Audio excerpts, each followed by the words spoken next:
Our next segment is going to be about how big data will revolutionize online advertising. And the speaker happens to have, I believe, a PhD in nonlinear dynamics and is the founder of Wakupa. Please welcome Piet Hein van Dam. Thank you.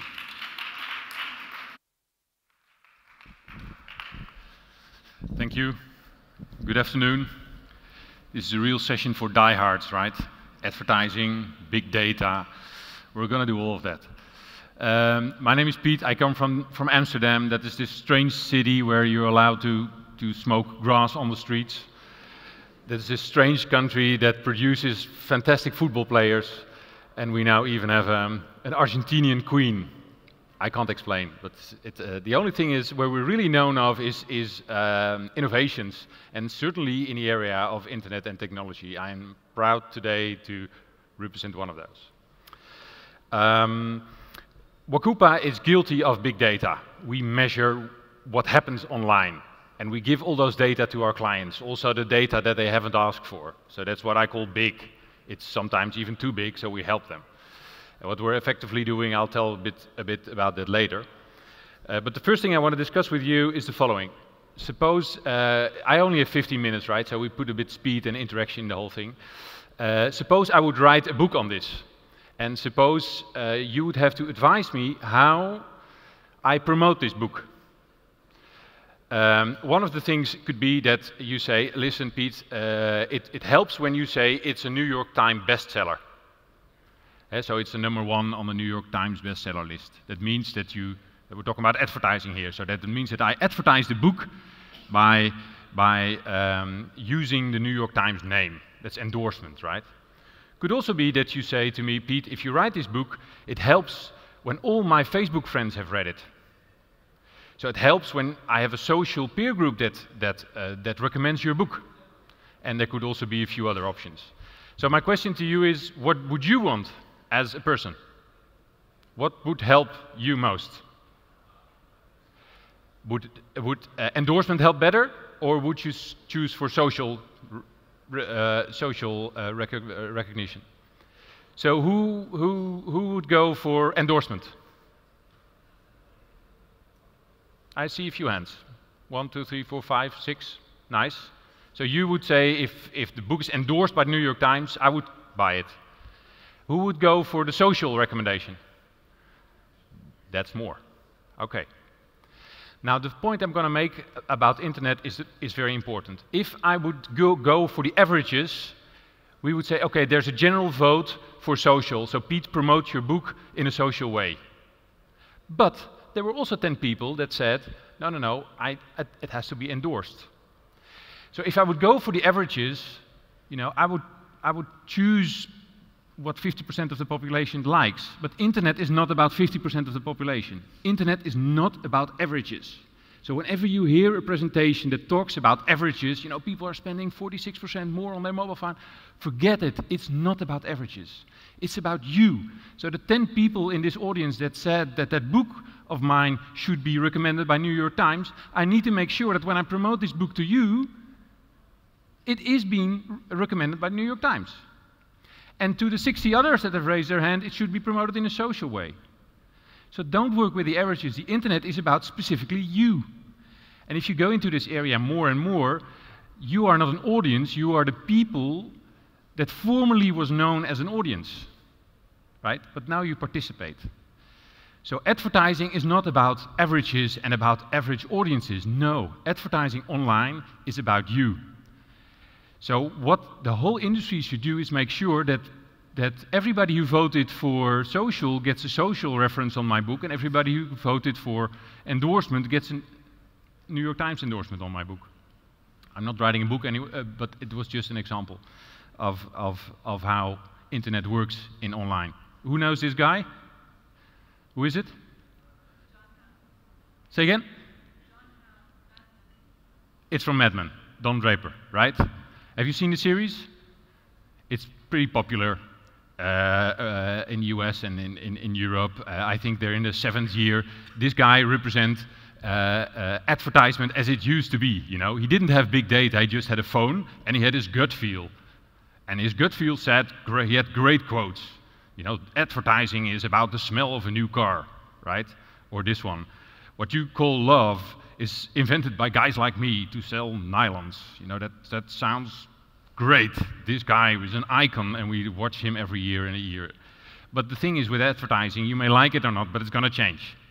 Because there's so many data out there that you don't need the gut feel. It's going to be dominated by nerds. And nerds are not really sexy, but this is my prediction. So in 2 years' time, you know, we will not listen to Don Draper anymore. We will listen to a few nerds. And I think we're listening to them more and more. This is a nice example of a countryman, a colleague countryman of myself. He's a Dutchman and he's working at Spotify. He's the head of big data at Spotify. And this is what he says.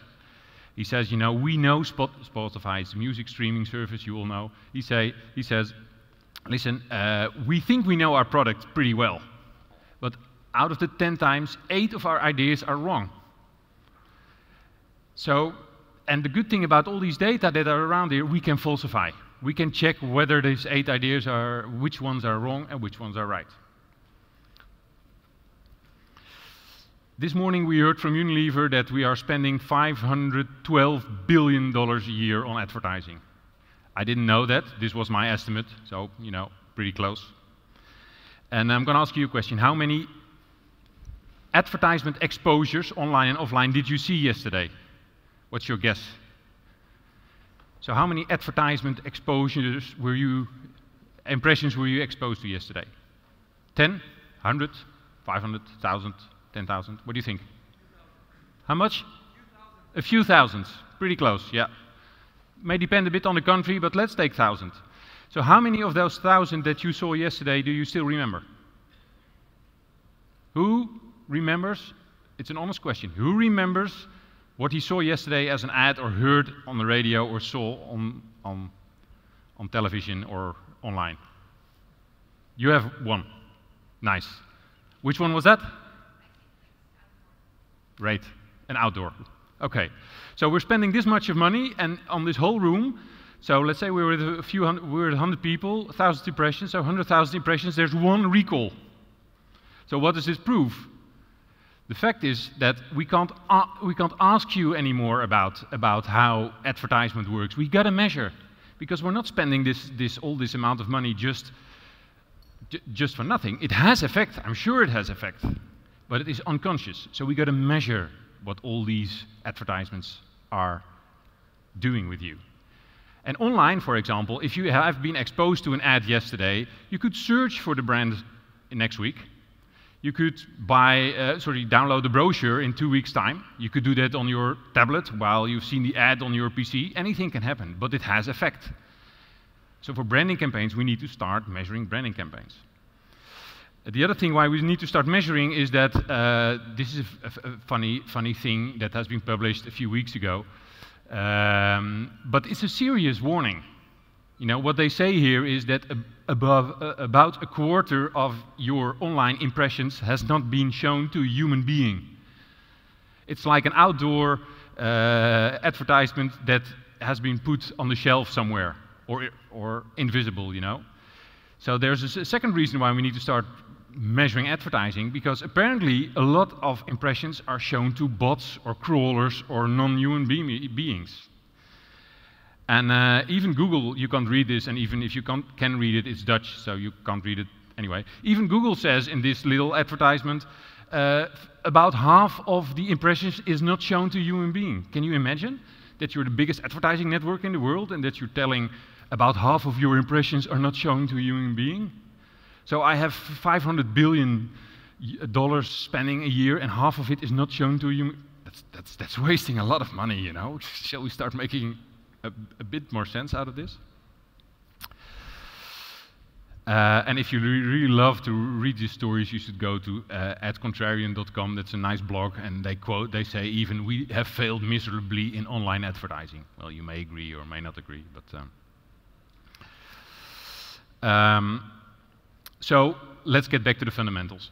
If you are a brand, you use any channel that is in your possibility to reach consumers. You use any device to reach your consumers. So all channels, all devices are used to reach and influence and connect to that consumer.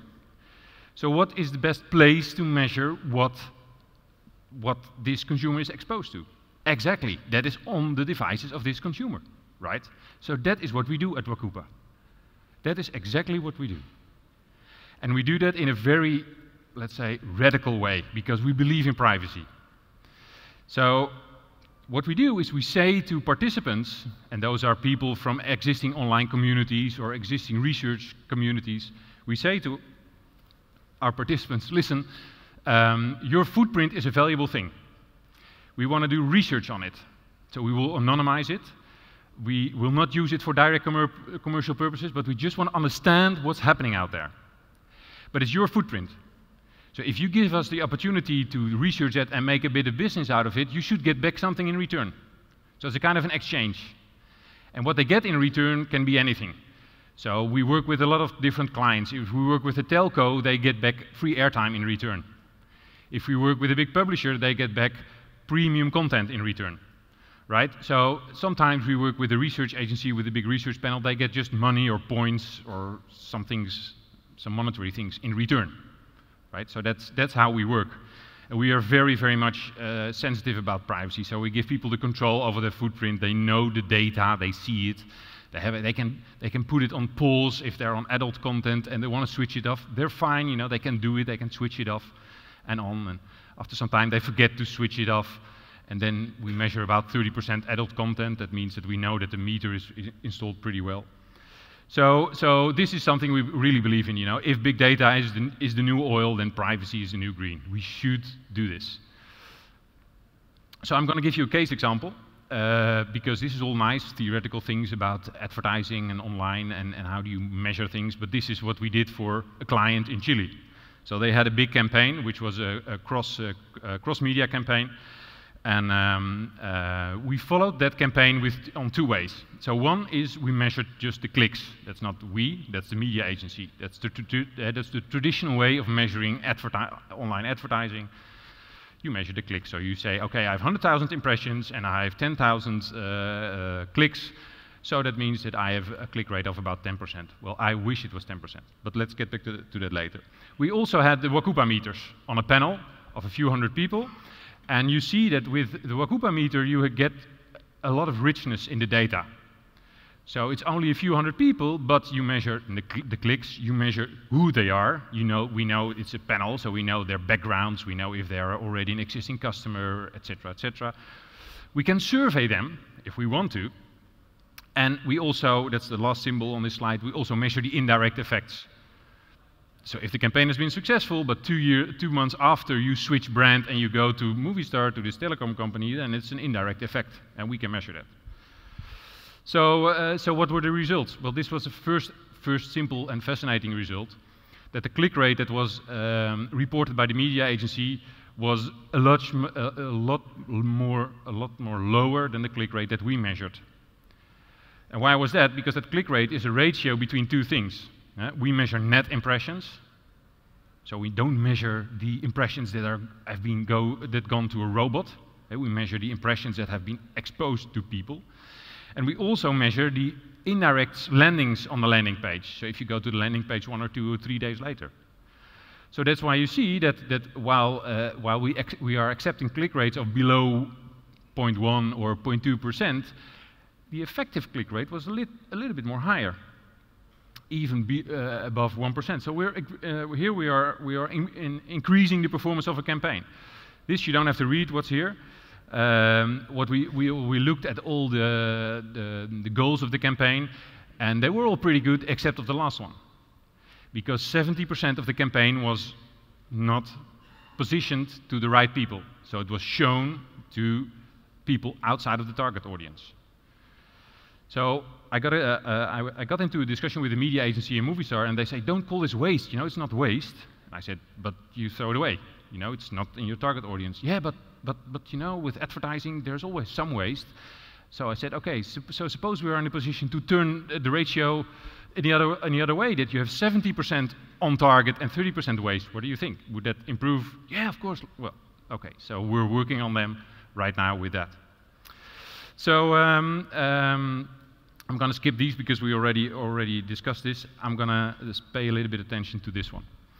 So let's go back to our first example, the first question I asked you about how do you want my book to be promoted to you, right? Well, people differ online. So as well as I differ from anybody in the audience, you know, you can probably expect that my digital footprint also differs from anybody else in the audience, right? Because we are different, we do different things. So we clustered this a bit together, and we came up with a kind of a segmentation which says something about the motivation of people. So my friends that are in the red quadrant, they are the people that are motivated by vitality. They travel the world on water and Wi-Fi. They want to innovate. They want to do new things. That is a specific segment of people. Are they different from the people in green? Yes, in their motivation, because the people in green are those people, they fancy security. They want to have a secure environment. What they don't want to do is buy things on the internet because you could be fraudulent, etc. So they're a bit more secure. They have another motivation in life. So they differ in reality, and do they differ also online? And the answer is yes, they do differ online, because I already told you that the green person doesn't buy things on the internet. The red person buys the newest and latest things on the internet. So is that relevant for brands? Of course, because if you have a new product, you're not going to market it online to a green person, because he's not going to buy on the internet anyway. And if you have a new product, you probably want the red guy, who is the innovator, to start with it first. And then we have the blue guy, who is more a business person. He's on manifestation. We have the people that are on harmony, so they're more on social, etc., etc. So what I'm telling you here is that by having predictive analytics, we can check on people's footprints what is it exactly what kind of type they are, and we can match that with advertisers. So next week we are at the Advertising Research Foundation, the ARF in New York, and we're presenting a new paper on real-time bidding. Because in real-time bidding, there are cookies that tell you a lot about what people did online, and with our predictive analytics, we can tell you exactly what type of person it was. Was he a red person? Then he may be fit for your product. Was he a green person? Then he may not fit your product. So if it's a green person, then don't bid for his advertisement space, and if it's a red person, please do. Now this brings me to the end of my story. So what I hope to have shown you is that there's a lot of potential of big data in advertising, and there's a lot of money in advertising, especially in online advertising. So I invite you all together with me to take the next steps on this journey, to start doing more research, start doing more monitoring of all campaigns, and make sure that the money which is spent here is spent a little bit more effective than it is right now, today. So thank you very much for your attention. And I hear that from the organization that the floor is open for questions. Just a few, I think.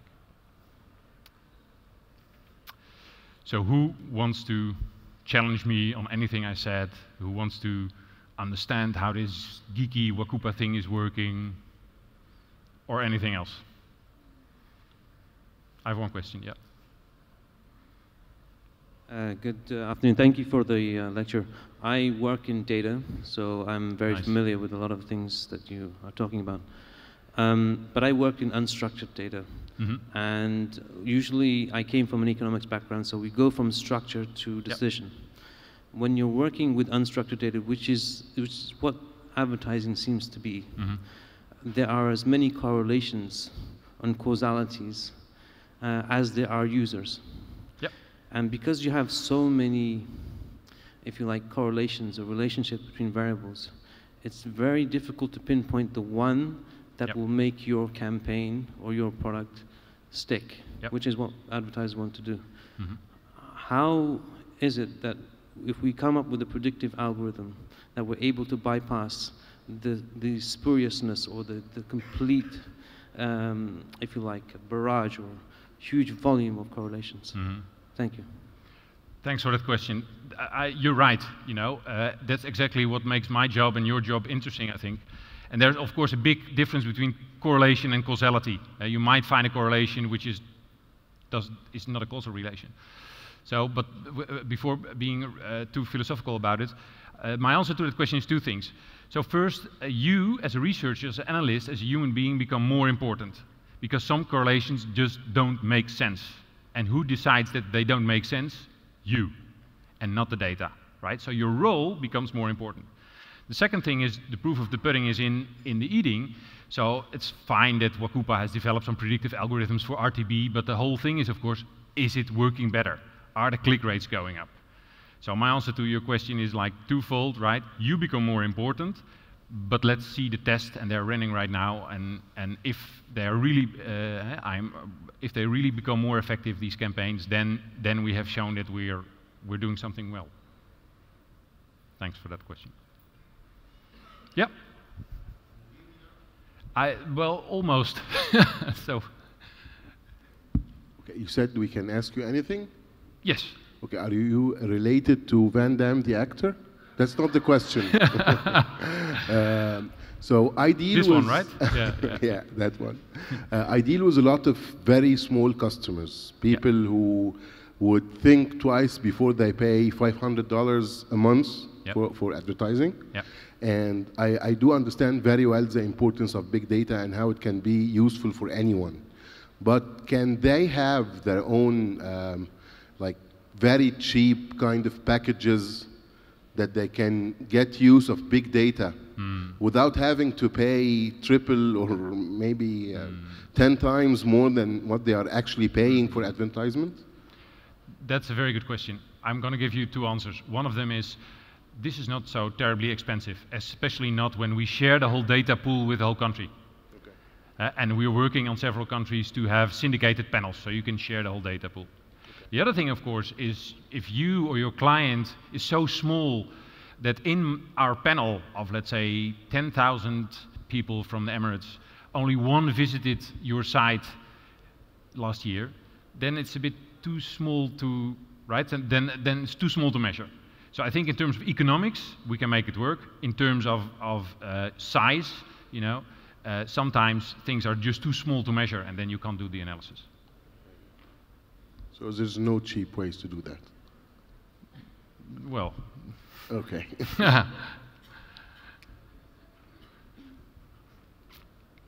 Any other questions? Okay. Yeah, there's one question. Yeah. You were behind the camera, so I didn't see you. So.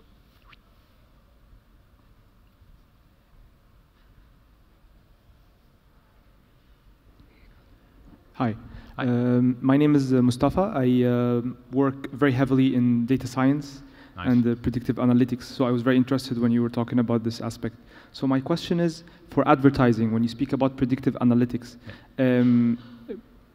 the use cases that you have discovered for predictive analytics in the field of advertising, if you can give us just a brief overview on them, and how accurate are they for advertisers, as a matter of fact, and what sort of value are they able to gain? And are we in a stage where maybe we can offer them really accurate insights and really accurate maybe predictions than we used to do in the past because of the more availability of data? Mm-hmm. That's my question. Thanks for that question. I will give you a very specific answer, and that is the following. Out of every 10 people that we measure on the internet, we can predict now 5 to 6 the right background, psychological profile. So if you only have 4 profiles, so if you would do the random thing, it's 25%, and we're now between 50 and 60% predictive, let's say, predictability. So that's the performance of my algorithm. Now, where it really performs, I refer to my previous answer, which I said, you know, it really performs when the performance of the campaign goes up. So when there's more response, more clicks, etc., etc. And that is the specific case I have for you right now. But perhaps we can talk a bit more during the tea to see what are your cases. Because I'm sure we are on a time schedule. So I'd like to thank you for your attention. And I hope you enjoy the afternoon. Thank you.